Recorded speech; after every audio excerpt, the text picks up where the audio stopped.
Dear, good evening, and all hearing my channel, looking my video. तो शिक्षा एक ऐसा यंत्र है, हथियार है, जिससे आप अपने भविष्य में कुछ भी पा सकते हैं। वो चाहे समाज में स्थान हो, चाहे अपने भविष्य को संवारने में। इसलिए यह शिक्षा का ग्रहण करना हमें अति आवश्यक होता है। सभी पेरेंट अभिभावकों से मेरा निवेदन है कि एक रोटी कम खाइए, अपने बच्चे को उच्च स्तर का शिक्षा जरूर देने का प्रयास करिए। यदि आप शिक्षा देते हैं और बच्चा आपने को आगे पढ़ लिख करके समाज में अच्छा स्थान पा सकता है और अपने जीवन को अच्छे ढंग से सुधार सकता है। और इसी क्रम में हम आपको आज बताने जा रहे हैं पास्ट परफेक्ट इंट्रोगेटिव सेंटेंस। और यदि इंग्लिश आप बोलना चाहते हैं, लिखना चाहते हैं, पढ़ना चाहते हैं, जब तक आपको प्रॉपर रूप से टेंस की जानकारी नहीं होगी, तब तक आप ना तो अनुवाद कर सकते हैं, ना तो आप अंग्रेजी सही रूप से बोल सकते हैं, केवल त्रुटिपूर्ण भाषा में बोल सकते हैं। तो यहाँ देखिए, हमने बताया कि इंट्रोगेटिव सेंटेंस। इंट्रोगेटिव सेंटेंस कोई भी काल हो, उसमें दो प्रकार के होते हैं, एक डिस्क्रिप्टिव, एक प्रिस्क्रिप्टिव। एक के वाक्य हिंदी के वाक्य में क्या शब्द प्रारंभ में आता, तो उसका काल तथा कर्ता के अनुसार हम सहायक क्रिया को पहले लिखते हैं। और चूंकि पास्ट परफेक्ट की बात आ रही है, इसमें हम देखिए आपको पर क्या शब्द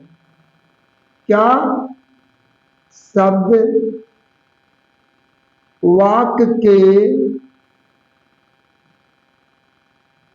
के प्रारंभ में आने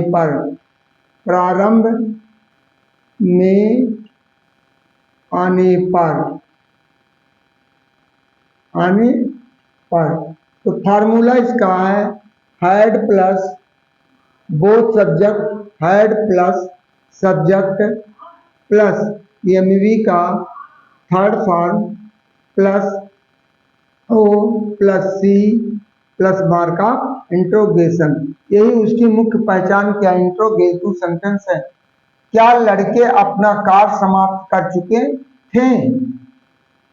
हैड, पहला sentence, had boys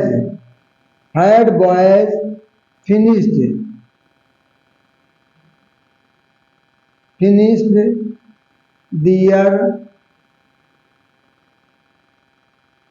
their work, that full stop। दूसरा है क्या वह गांव पहुंच चुका था? हैड ही रीच्ड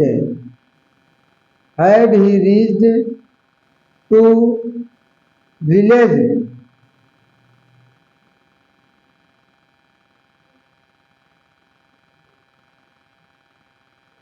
अब तीसरा वाक्य है क्या तुमने चाय नहीं ली थी? Had you not taken T.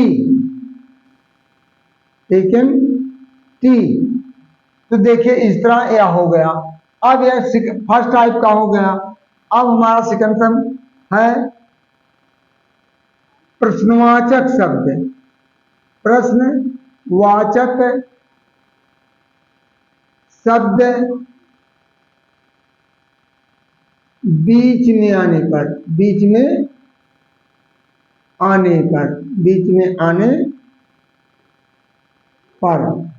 तो अब इसमें केवल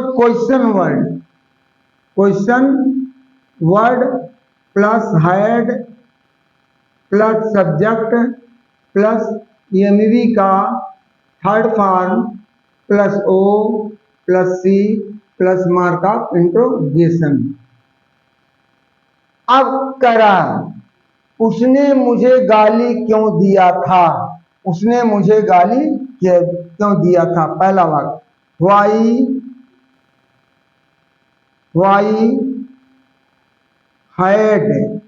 Y had he abused to me, दूसरा है, वह आज कहाँ सोया था, where had he slept today, वह आज कहाँ सोया था, टुडे, वह आज कहाँ से। अब कह रहा, तुमने चोरी क्यों की थी, तुमने चोरी क्यों की थी। Why had you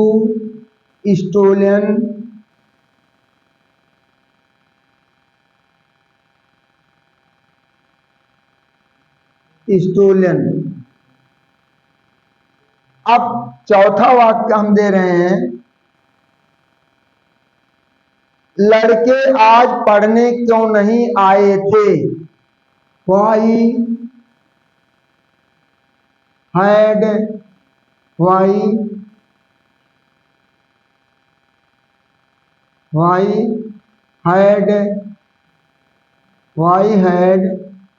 boys not come to read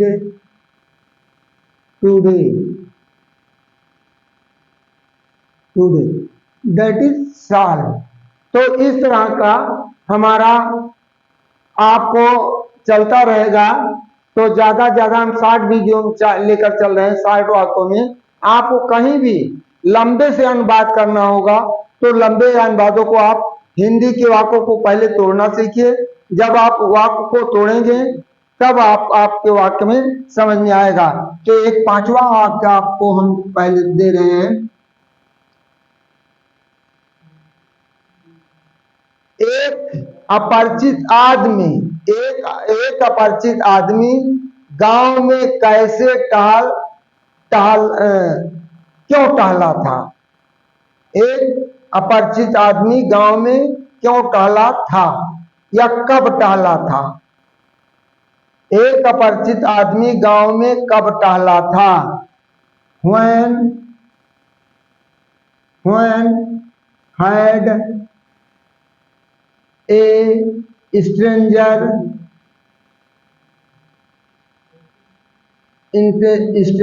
man walked in the